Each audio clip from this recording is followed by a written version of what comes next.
Welcome to Device Help Support, your ultimate destination for everything related to device setup, troubleshooting, and optimizing your tech experiences. Subscribe to our YouTube channel for more videos related to setup, troubleshooting, and unboxing.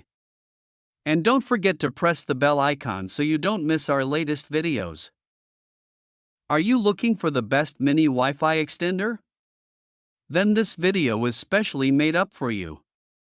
In this video we will discuss how to set up Coredy E300 mini Wi-Fi range extender in easy and short way.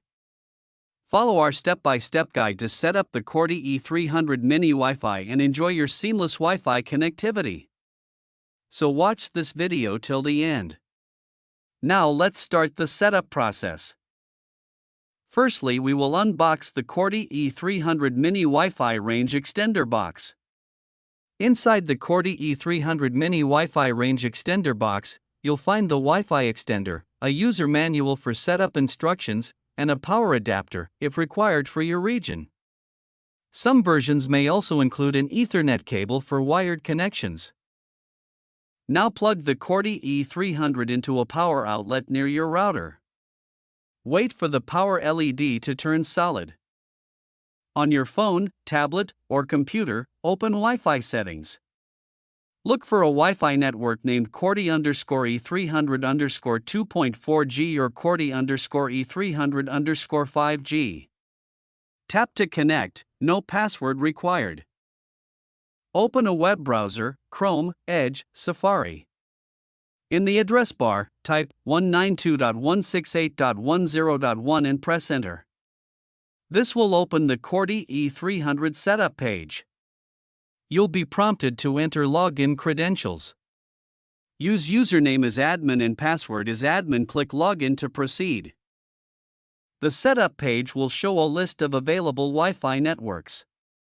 Find and select your home Wi-Fi network from the list. Enter your Wi-Fi password and click Next or Save. The extender will apply the settings and restart. After rebooting, it will create an extended Wi-Fi network with a name similar to your main Wi-Fi, e.g., your Wi-Fi_EXT. Go to your device's Wi-Fi settings and connect to the extended network using your Wi-Fi password. Unplug the extender and move it to a midway point between your router and the weak signal area. Ensure that the signal strength is strong for the best performance. I hope this video will prove helpful for you. If you're stuck in middle of the process, then don't worry. Contact our professional experts at 1-323-507-3713. They will solve your problem as soon as possible. Thanks for watching. Don't forget to like, share and subscribe. Devices Help and Support. And also stay tuned for the more updates.